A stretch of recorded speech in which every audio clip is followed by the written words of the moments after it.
Yo, I'm Brendan. If we get a great deal on everything we buy at Amazon, we'll save money. We'll have more money left over that we can invest, we can save, we can grow our net worth, we can retire earlier, and then we can spend our time however we want, driving race cars, eating burritos, chopping down trees with cool axes. We can do anything our hearts desire. But if we don't get good deals on Amazon, it's not going to happen. So today I'm going to show you exactly how you can research and make sure that the thing you're buying on Amazon is a legitimately good price, because the way they show prices on here lies to you. This tool that I'll show you is completely free to use. I don't have an affiliation with them. I don't even think they make money from somebody like me. But I've used it in the past, especially for bigger ticket purchases, because it seems like maybe it's a good deal today, but then you find out, oh, it's not a good deal. So let's check it out. Here's what my Amazon home screen looks like right now. How about a new SSD drive? Seems like a good deal. Look at that list price, $239. Today, it's a Prime Day deal, only $204. But is it actually a good deal? Well, all I have to do is go to this website called Camel.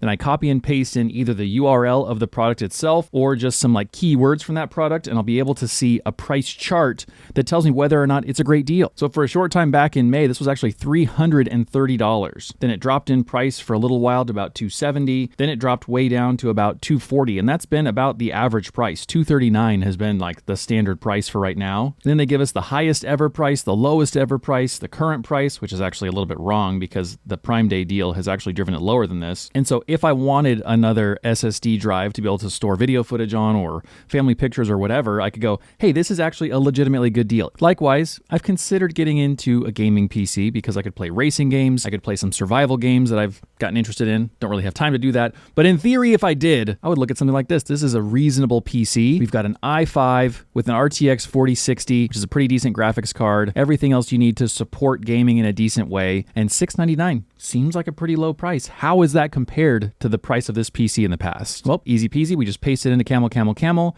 We scroll down, we check out the chart. And a year ago, this exact computer was $1,100 on Amazon. Then it dropped in price, and for the longest time, it's been about $850. It's fluctuated a bunch since then. It's gone up and down like crazy. And it looks like even though right now, $700 is actually a pretty decent deal for this, if you had the right time, a third-party new price would be incredible at $500. So if I absolutely had to have this today, I think it's a decent deal, but this also tells me that if I'm savvy enough and if I wait and if I look for this from a third-party provider, I could actually get it for $200 less. And let's say I wanted to do that. I'd say, look, this isn't worth it for me to pay $700 for, but if I only have to pay $500 to get into it, I'll do it. That's the same price as like a console, a PS5 or something. So I can create a price watch from a third party and say, let me know whenever it's $500. And likewise, same thing from Amazon. Whether it's an Amazon seller or a third-party seller, just let me know whenever this thing is $500 or cheaper. I'll jump on it. And then I don't have to check Amazon. I don't have to be the guy who's frequenting this and shopping all over the place and trying to make sure that something's going to be a good deal. No, I just sit back and I don't buy it until I get an email in my inbox. How about something else that's even more expensive, like a brand new camera lens that I could use to make videos for you? It would be beautiful, it'd be creamy, it would be sharp. I would love this. $900. That seems like kind of the standard price for it. Is that a good deal right now or not? Well, the vast majority of the time, it's $900. But for some reason, a year and a half ago, for like a month or two, it got dropped to $749. That would be the price that would make the most sense for this thing. Even after that, it got up to about $800, then it's back to $900. So there's not even a sale today. Despite it being Amazon Prime Day, the day that I'm filming this, it's not even a deal. Let's fact check a couple more Prime Day deals and see what we can see here. What about some Bose headphones? Prime Day deal, 43% off. Normally, $350. It must be a good deal, right? Let's find out. Copy the URL, paste it into Camel. It's pretty regularly about $250. And so it's not this massive savings that they tell you that, oh, it would have been $350, but now it's $209.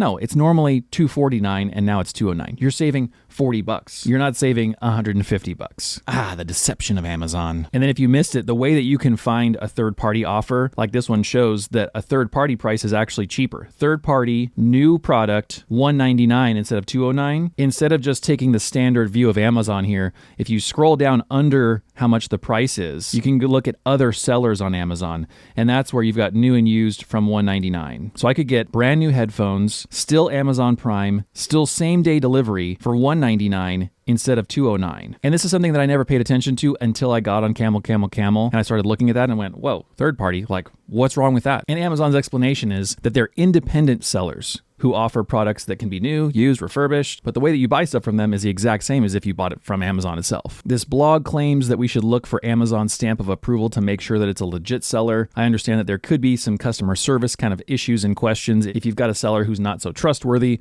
and so we want to take that into account whenever we're looking for this. Just because the price is the lowest doesn't necessarily mean it's going to be the best overall buying process. So just be savvy whenever you're picking out a third-party seller. Make sure it's somebody who you think you can trust or who might have some actual customer service to back it up. Like I know Adorama is actually a pretty big, notable company, and so I would totally trust buying these from them. Still free delivery, the best price, no qualms. Of course, I'm not buying headphones right now, but you get the picture. Ooh, a Tolkien Fantasy Tales box set. The Silmarillion, Unfinished Tales, Sir Gawain and the Green Knight. That's a cool little box set of books. That seems like a great deal. Almost 60% off, $15 for 4 books. But let's actually see if it's cheap. Whoa, this price is all over the place. Look at how crazy that's gotten. What happened in 2016 that this shot up to $54 just for a minute there and then plummeted back down? That's so random. That's not when that movie, The Green Knight, came out, right? What looks like on average, this is actually a decent price. It's not that uncommon for the third-party sellers to have it around that same level, even cheaper. But for Amazon, this is a historically low price. But the price variance isn't as much as they'd want you to believe. It's really always between